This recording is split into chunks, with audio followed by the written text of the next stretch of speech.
Hello everyone, कैसे हो आप सब? बढ़िया। ये यूपी जेके की हमारी तीसरी क्लास है जिसमें हम पीवाईक्यू सॉल्व कर रहे हैं।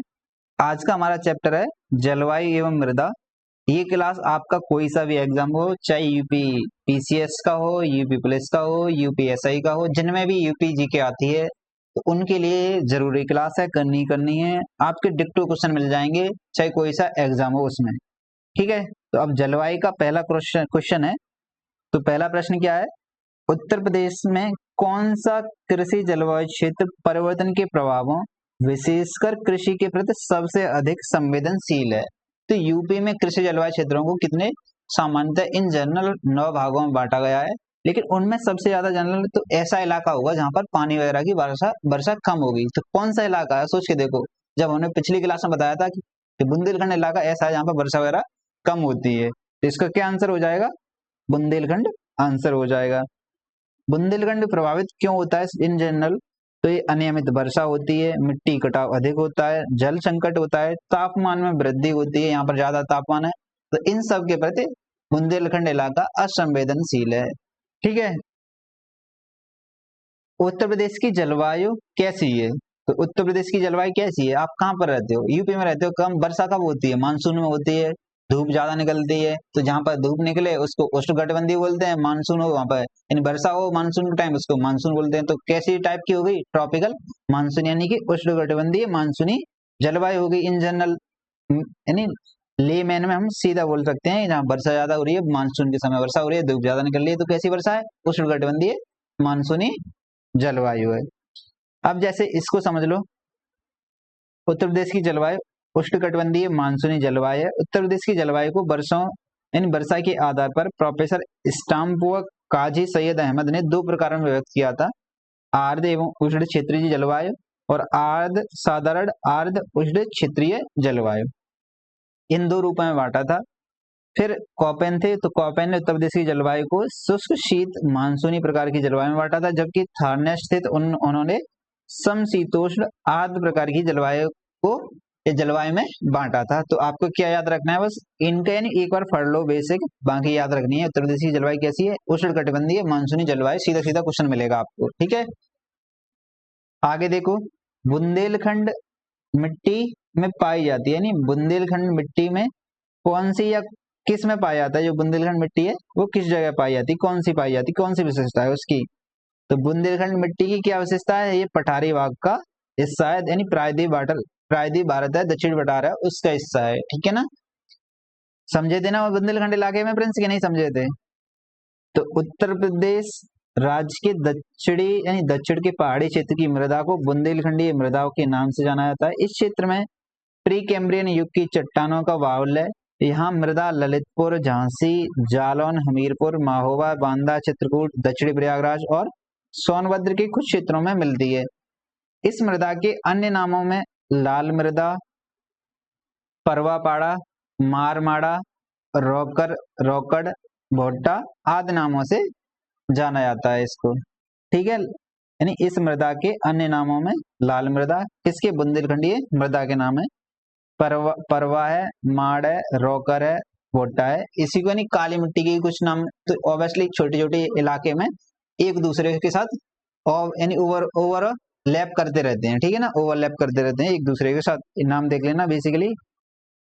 देखो ये पूछ लिया आपसे, उत्तर प्रदेश में पाई जाने वाली रोकर मिट्टी के बारे में कौन सी विशेषता सही है? तो रोकर मिट्टी ऊपर देखा था ना, रोकर मिट्टी किसका पार्ट है? लाल मिट्टी का ही पार्ट है, ऊपर सीखा था।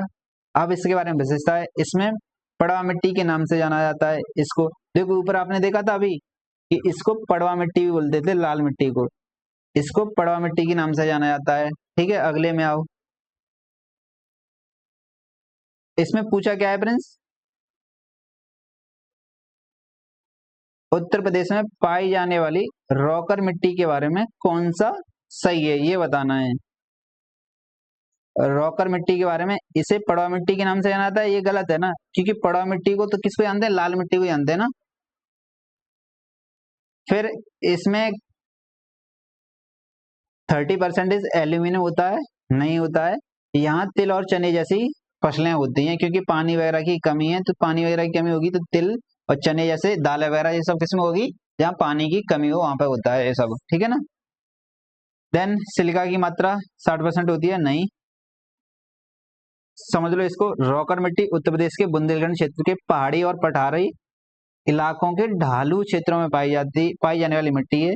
यह मिट्टी गहरी राकर और पतली राकर में बटी होती है। इस मिट्टी में तिल, चना, खरीफ फसलें उगाई जाती हैं। बुंदेलखंड क्षेत्र की मिट्टी कुछ अन्य प्रकारों में जैसे कांवर है, मार है, परुआ है, इन नामों से भी जानी जाती है। फिर दूसरा है, ऊपरी गंगा के मैदानी कृषि जलवायु क्षेत्र के संदर्भ में निम्नलिखित कथनों पर विचार कीजिए। ये पीसीएस का क्वेश्चन है 2024 का। तो ये ऊपर का यानी जैसे ये आपका यूपी मान लेते हैं, ये यूपी का इलाका है, ठीक है ना। तो इसको आप पश्चिमी यानी कि एक तरफ वेस्ट एक तरफ ऊपर नॉर्थ चलाओगे, तो उसी को देखो, ऊपरी गंगा के मैदानी कृषि जलवायु क्षेत्र के संदर्भ में निम्नलिखित कथनों पर विचार कीजिए। यह क्षेत्र केंद्रीय और पश्चिमी उत्तर प्रदेश में विस्तृत है, यानी ऊपर की बात हो रही है, हाँ बात सही है। फिर इस क्षेत्र में सिंचाई गहनता 130% से अधिक और कृषि गहनता 140% से अधिक है, ये भी डाटा सही है। तो इसका राइट आंसर क्या है, सी। देन यानी इसमें समझने की क्या बात है, कुछ नहीं, बस यानी डाटा है, एक बार चेक कर लेना बस। जो ऊपरी गंगा का कृषि मैदानी कृषि जलवायु क्षेत्र केंद्रीय और पश्चिमी उत्तर प्रदेश में विस्तृत है। इस क्षेत्र में सिंचाई गहनता कितनी है, 130% से अधिक है। कृषि गहनता कितनी है, 140% से अधिक है। भारत की कृषि जलवायु क्षेत्र, भारत की कृषि जलवायु क्षेत्र को 15 जोनों में और यूपी की जलवायु को कितने में, 9 में बांटते हैं इन जनरल। यहाँ उप आर्द्र महाद्वीपीय जलवायु है। सघन कृषि इस क्षेत्र की में की जाती है। सघन कृषि यानी फसलों वगैरह की ज्यादा बारंबारता हो। फिर यहाँ मुख्य रूप से गेहूं, चावल, गन्ना, बाजरा, मक्का, चना, जौ, तिल, दालें और कपास की खेती की जाती है ऊपरी गंगा मैदान में। उत्तर प्रदेश में किस प्रकार की जलवायु है, तो उत्तर प्रदेश में अभी देखा था किस प्रकार की जलवायु फ्रेंड्स, उष्णकटिबंधीय मानसूनी जलवायु है उत्तर प्रदेश में। उत्तर प्रदेश में 9 विभिन्न जलवायु क्षेत्रों में बांटा गया है। उत्तर प्रदेश की जलवायु को 9 कितने में, 9 विभिन्न जलवायु क्षेत्रों में बांटा गया है, याद रखना है। उत्तर प्रदेश में प्रमुखतः किस प्रकार की मिट्टी पाई जाती है, तो उत्तर प्रदेश में प्रमुखतः किस प्रकार की मिट्टी पाई जाती है फ्रेंड्स, उत्तर प्रदेश में प्रमुखतः किस प्रकार की मिट्टी पाई जाती है सबसे ज्यादा, तो जलोढ़ मिट्टी सबसे ज्यादा पाई जाती है ना, क्योंकि मैदानी इलाका है। मैदानी इलाका है किसके द्वारा, नदियों के द्वारा बनाया गया है, तो इसमें सबसे ज्यादा क्या पाया जाएगा, जलोढ़ मृदा पाई जाएगी। उत्तर प्रदेश में प्रमुखतः जलोढ़ मृदा पाई जाती है। ये मैदानी क्षेत्रों में पश्चिम से पूर्व तक फैली हुई है। उत्तर प्रदेश में जलोढ़ मृदा मुख्य रूप से गंगा और उसकी सहायक नदियों द्वारा लाई जाती है। जलोढ़ मृदा 2 प्रकार की होती है। पहली कौन सी होती है, बांगर यानी पुरानी जलोढ़ मृदा बोलते हैं, खादर नवीन जलोढ़ मृदा बोलते हैं। इसको याद कैसे रखना है फ्रेंड्स, ये बताओ चलो। बांगर और खादर को देखो याद ऐसे रखते हैं, बांगर मीन्स बंगाली टाइप की यानी पुरानी टाइप की। दूसरा खादर, खादी कब लगाते हैं, नई लगाते हैं ना, तो खादी कौन सी होगी, जब नई हम कुछ कर रहे हैं तो खादी नई। तो दोनों के टाइप याद कर लो कि बांगर मीन्स पुराना और खादर मीन्स नया। खादी नई, बांगर बंगाली एंड पुराना। ऐसा नाम लग रहा है बंगाली डॉक्टर वगैरह पुराने, थोड़ा एज का, तो इसलिए याद रख सकते हो कि बांगर पुराना होगा और खादर खादी नई होगी। उत्तर प्रदेश के बुंदेलखंड में उच्चतम औसत तापमान इस तथ्य के कारण है कि यह किसके निकट है, तो किसके निकट है, उच्च यानी बुंदेलखंड का तापमान ज्यादा हो रहा है तो किसके निकट है, कर्क रेखा के निकट है, इसीलिए यहाँ पे ज्यादा हो रहा है, ठीक है। देन नेक्स्ट है, उत्तर प्रदेश के संदर्भ में निम्नलिखित कथनों पर विचार कीजिए, कौन सा कथन सही है। उत्तर प्रदेश में 9 आर्थिक क्षेत्रों में बटा है, ये गलत है। कितने में बटा है, उत्तर प्रदेश 4 आर्थिक क्षेत्रों में बटा है। उत्तर प्रदेश में 11 कृषि जलवायु क्षेत्र हैं। अभी देखा था, बार बार देखे थे कि 9 कृषि जलवायु क्षेत्र हैं। कितने हैं, 9 कृषि जलवायु क्षेत्र हैं। तो यहाँ पर बेसिक यही है कि 4 आर्थिक क्षेत्रों में बटा है और 9 कृषि जलवायु क्षेत्र हैं, किसमें, यूपी में, ठीक है फ्रेंड्स। आगे देखो, निम्न प्रकारों की मिट्टी में से किस एक की बुंदेलखंड क्षेत्र की प्रमुखता है, तो किसी एक क्षेत्र की बुंदेलखंड इलाके में कौन सी मृदा पाई जाती है, काली एवं कपास मृदा पाई जाती है बुंदेलखंड में। बुंदेलखंड में 2 प्रकार की मिट्टी पाई जाती है, काली और लाल मिट्टी। ये काली कपास मिट्टी है, तो जहाँ पर कपास की खेती ज्यादा होती है तो काली मिट्टी पर होती है, इसीलिए क्या नाम बोले, काली कपास। काली मिट्टी दो प्रमुख वर्गों में बांटी जाती है, जैसे कावर है, मार है। इस तरह की मिट्टी में जल धारण क्षमता बहुत अधिक होती है, उत्पादन क्षमता भी ज्यादा होती है। लाल मिट्टी, इस मिट्टी को रोकर परुआ दो समूहों में व्यक्त किया जाता है।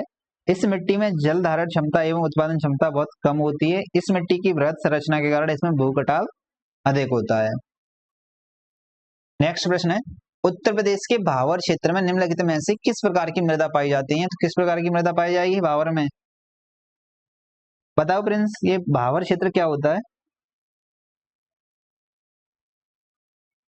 भावर। और तराई क्षेत्र क्या होता है? देखो दोनों कॉन्सेप्ट समझ लो यहाँ पर। भावर जैसे आपका ये मान लेते हैं इंडिया का ऊपरी हिस्सा मान लेते हैं इसको, ठीक है ना, ये आपका ऊपरी हिस्सा है, यहाँ पर क्या है, हिमालय है, ठीक है। हिमालय के नीचे ये शिवालिक रेंज आती है सबसे लास्ट में, तो सबसे लास्ट में रेंज आती है, तो यहाँ पर क्षेत्रों का विकास होता है। पहले भावर बनते हैं, दूसरे फिर उसके बाद तराई बनते हैं। कौन से बनते हैं? तराई बनते हैं। तो जो भावर क्षेत्र होता है तो इसमें क्या होता है, कोई नदी वगैरह है तो वो ऑटोमेटिकली समा जाती है, यानी इसमें कंकड़ पत्थर वगैरह इनकी बारंबारता ज्यादा होती है, तो यहाँ पर कोई भी नदी हो तो विलुप्त हो जाती है। तराई क्षेत्र ऐसा होता है, सघनता ज्यादा होती है इसमें मिट्टी वगैरह कड़की, तो यहाँ पर कोई नदी प्रकट हो जाती है। तो अब एक क्वेश्चन दूसरा बन जाता है कि ऐसा कौन सा क्षेत्र है जहाँ पर नदियां डूब जाती हैं? तो किसमें नदियां समाहित हो जाती हैं? भावर में कंकड़ पत्थर ज्यादा होते हैं, और तराई क्षेत्र में नदियां प्रकट हो जाती हैं। तो उपजाऊ की बात करें तो भावर उपजाऊ होगा या तराई उपजाऊ होगा? भावर में कंकड़ पत्थर है तो उपजाऊ कौन सा होगा? तराई वाला, जिसमें मिट्टी की सांद्रता ज्यादा है। तो भावर कम उपजाऊ, तराई थोड़ा अधिक उपजाऊ होगा। ठीक है, दोनों कॉन्सेप्ट क्लियर फ्रेंड्स? आगे देखो, इसका राइट आंसर क्या हो जाएगा? कंकरीली और पथरीली मिट्टी। इसमें क्या दे रखा है वो भी एक बार पढ़ लो। उत्तर प्रदेश के भावर क्षेत्र में कंकरीली पथरीली मिट्टी पाई जाती है। पर्वा मृदा को पड़वा या पड़ुआ मृदा भी कहा जाता है, जो कि हमीरपुर, जालौन, यमुना के तटीय क्षेत्रों विशेषकर बीहड़ में पाई जाती है। उत्तर प्रदेश में लाल मिट्टी मुख्यतः पाई जाती है, तो कहाँ पर पाई जाती है? पहला ऑप्शन है सीतापुर में, दूसरा एटा में, तीसरा मिर्जापुर झांसी में, चौथा आगरा में। तो कहाँ पर पाई जाती है? मिर्जापुर झांसी में पाई जाती है। लाल मृदा दक्षिणी प्रयागराज, झांसी, मिर्जापुर, सोनभद्र, चंदौली जिलों में पाई जाती है। इस मृदा का निर्माण बालुकामय लाल बिंद चट्टानों के टूटने फूटने से हुआ है। इस मृदा में नाइट्रोजन, फास्फोरस, चूना तथा जैव तत्वों की कमी तथा लौह अंश की अधिकता पाई जाती है। लवण प्रभावित मृदाएं मुख्यतः उत्तर प्रदेश के